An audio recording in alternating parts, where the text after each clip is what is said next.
So you guys really seemed to like the Gameboy Macro video, so it's been like 4 months, I think, since that video, so let's go ahead and do part 3. I'm not going to add anything, but we're going to do some tests.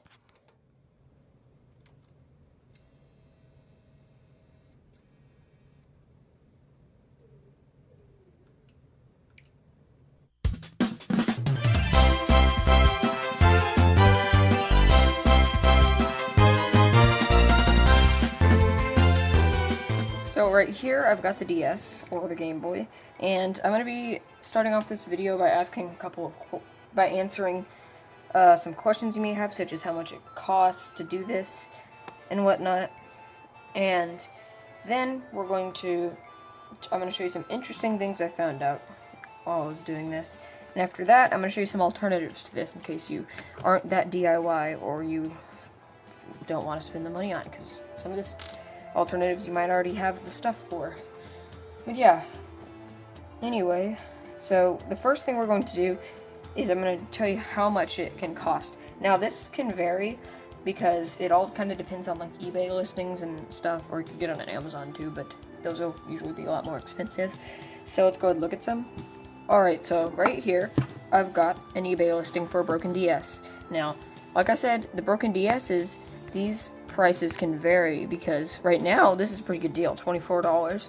And I did get a pretty good deal on mine. It was only like, what was it, like $20, about $15. I don't quite remember because it was like 4 months ago, but it was a pretty good deal is all I can remember. And this one's a pretty decent deal too, but you might not get, at the time you're building this, it might not have good deals, or like, but yeah.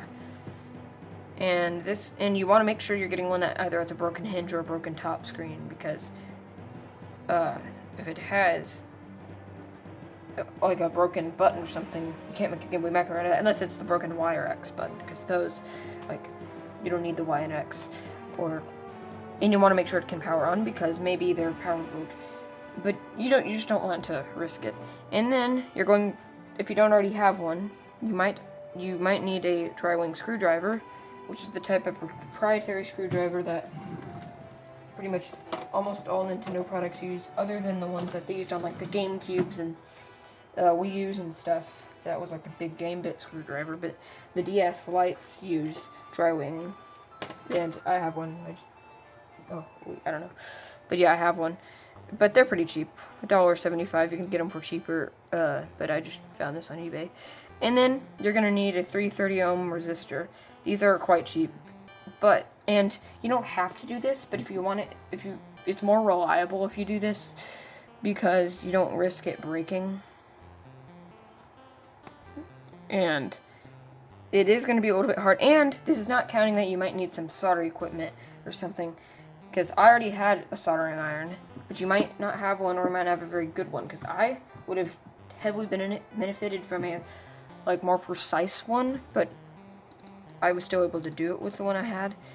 And I did it with the LED, but I'm not going to show you the LEDs that you can buy, because those aren't as, you're not 100% sure that it's going to actually work, but luckily mine did. But yeah, so that's how much it will cost. And as you can see, it's relatively cheap, but you might not, again, you might need a soldering iron or something. So now I'm going to show you some of this random weird stuff I found along the way. So number one is internet or Wi-Fi. So one thing that I didn't think would still work is DS download play. Somehow it still works.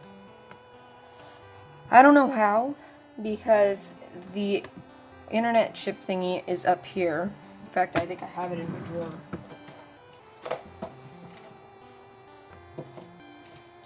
Quickly find it.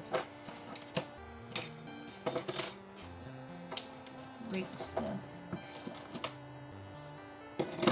Okay, well, I still have it, I think, and I took it out because that would usually be in the top screen, and I'm sure you could probably squeeze it in somewhere, but I was already pretty tight on space the way I did mine. But let's go ahead and go to PictoChat on both of these DS's. chat room made, and watch this. You see that? That's connection. There's somebody in this chat room. I could send a message. You could probably not hear that, obviously. I could barely hear it. But it made a noise.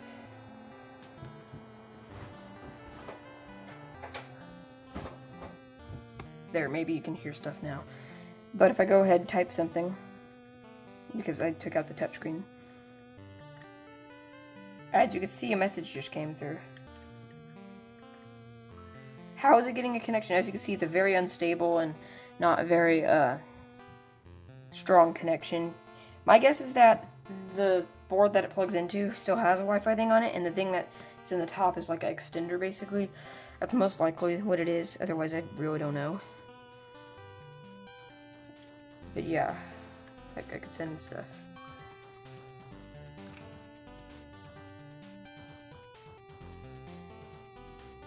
See that? You can do that. But yeah, it's kind of crazy. It's pointless because you can't see what they're sending. You can... Well, actually, my method for seeing what they're sending is pressing select after they send it, because then you can just, and then sending it back, typing what you want, sending it, and then they send something.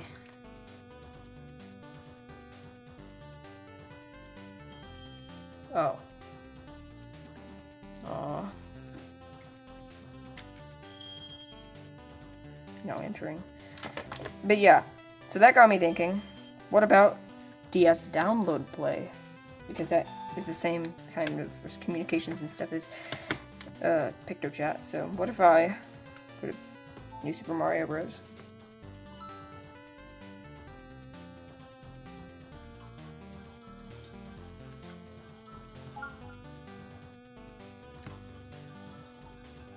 Someone who doesn't own New Super Mario Bros. Will it show up? Look at that. And it even have a full bar connection somehow. And GB Luigi. Are we gonna? And I took out the DS cartridge slot. You gotta remember that. It really is just a Game Boy. But just am I doing this? Yeah, as you see, not a very good connection. I don't remember.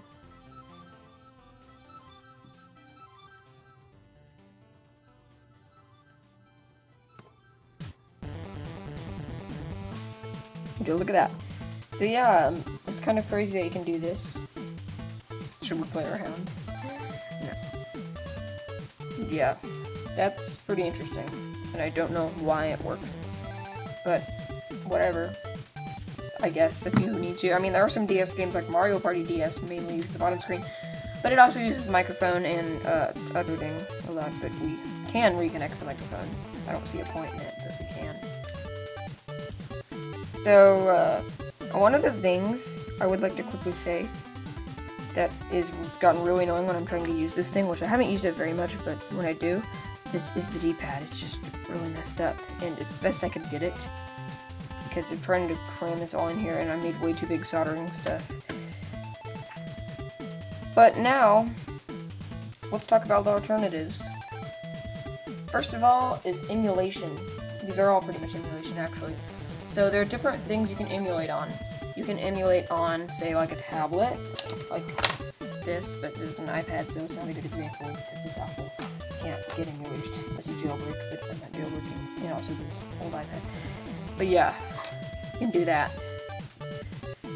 But, there's the Raspberry Pi. Right here. I have one. And these things can even sometimes be cheaper than this. Really depends on it, but probably not. So yeah, this is also an option, which is pretty cool. Then we've got the Wii. I've made my own homebrew tutorial, and if you homebrew your Wii, you can get Game Boy Advance emulators and original Game Boy and Game Boy Color emulators. And do that. And then I just thought of another one.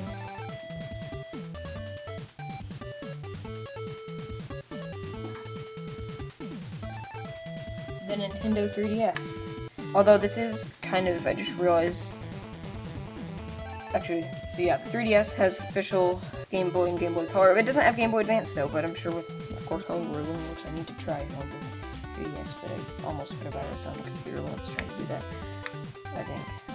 Anyway. Yeah. My DS is doing this thing again. Anyway. or just not take the top off and buy a working DS for not that much more expensive, or just deal with a broken hinge, which is not really my favorite option. But yeah, you could just use a regular old DS Lite right here. Put the cartridge in the bottom, and you can still play, which is great because you'd still be able to play all of your DS and Game Boy Advance games on the top screen too. So, but if you're a DIYer like me, it is really fun just doing this. And some people have made these things look really nice. I've seen ones with like a light bar across here, and the people who remove the Y and X buttons, which I might do one day. And taking off all this stuff, doing really cool stuff with it. But yeah, I did turn out pretty satisfied with how this went.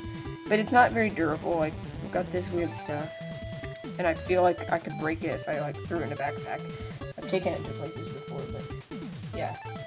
So, one last thing, I'm just going to show you some, actually, never mind. Yeah, this is a cool thing, and I definitely do recommend doing it.